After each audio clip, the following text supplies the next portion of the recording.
Hello and welcome to Angry Andy Reviews, and this is yet another unboxing of a Star Wars Black Series figure, and that figure is the Empire Strikes Back Darth Vader 6-inch figure.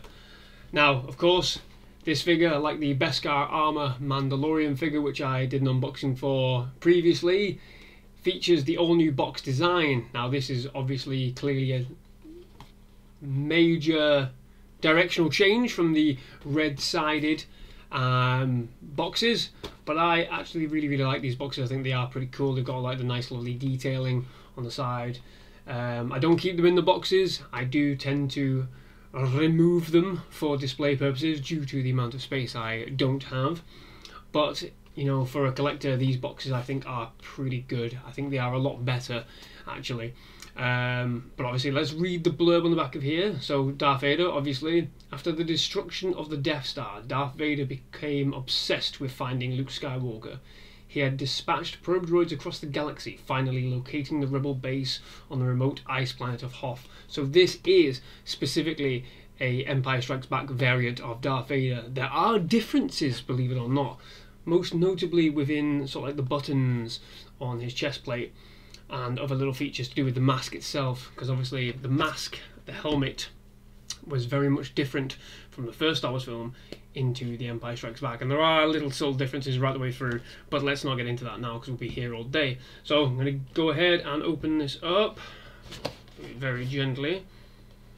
Now, when I unboxed the Beskar Armor Mando, I was surprised by a sort of feature, you could call it, of these boxes, and that is, of course, which I assume is the same for this one, that it slides out as one piece. So the box is completely separate. There is no more plastic in around the box.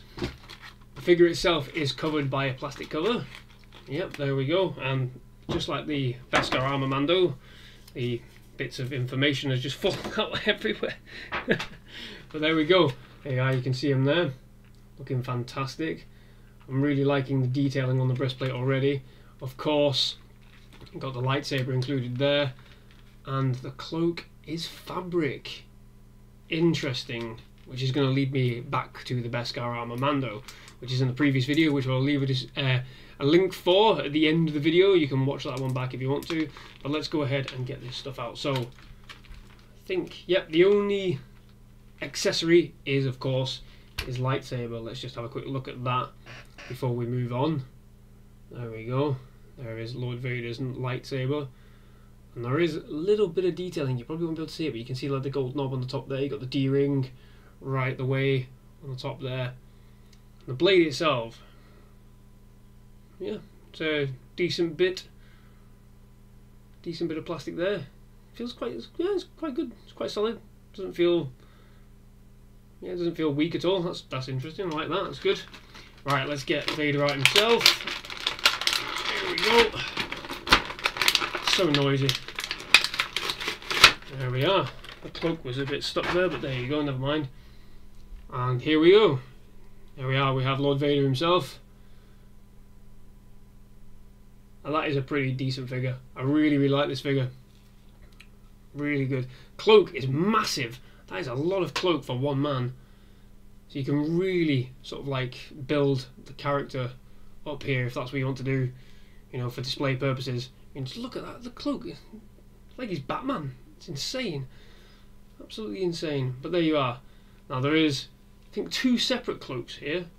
So yeah, you have the one, as you can see there, it's attached underneath the neck there. And then you have the one on the back here, which forms around his waist. I don't know if you can see that properly. So much cloak. There you are. See, it's attached right there on the back, and it forms right the way underneath the belt. Is that coming away there? No. No, so it is one complete piece, as you can probably won't be able to see, but the sort of like the main body cloak goes over the shoulders as one piece. Very interesting. Very interesting. Huh. Wow, and yes, you can move the cloak into several different places where you can move it around, so you can decide what you want to do for display purposes there, which is very interesting indeed. Right, having a little bit closer look at the detailing, obviously you've got You can see all the detailings on sort of like the legs, the markings and whatever, you know, where his clothes sit. Same with the arms as well. Whatever fabric that is. Obviously this is solid plastic, there's no fabric attached or whatever, but say from the costume that was worn in the film, you know, they've got all the detailing there. So if you have a look at the boots, a bit of detailing you could probably just make out there. I don't know what you call these things on the legs. Shin guards, we'll go with shin guards just for a laugh. So you can see a little bit of detail on the shin guards there. And more importantly, on his belt, there is a lot of detailing on the belt. You can just about see there all the different buttons. None of these buttons obviously work, but it's good to see the level of detail put in, especially even on the chest plate. You can just about make that out, I think. Just about make it out. But the mask, the helmet itself, is very, very, very well detailed. Really well detailed. I know it's a figure and whatever, it's an action figure, but the detailing on the helmet is exquisite. It won't focus in because so, but you can just see it there. You can see the level of detailing there. It's really, really exquisite. Almost down to like the smallest, you know, angular markings on the helmet. Everything's there in that detail. Really, really well done. Really, really well done. There you have it. So this is only a very short one because there's not really much to go over in terms of this, other than, you know, the standard things that we all talk about. So there's plenty of movement to be had in the head, in the arms. Of course, you have a lot of movement. And you, there you go. I think that's it. Choking thing. Choking gesture that he does, or the "come with me" gesture. Obviously this hand I think primarily is the hand for the lightsaber. Let's go ahead and put that in. Let's just see what that looks like. Let's put that in. There we go. Huh. Even as a toy, even as a figure, still strikes a commanding presence. There's no denying it. There's no denying it. Still strikes a very commanding presence, even as a figure.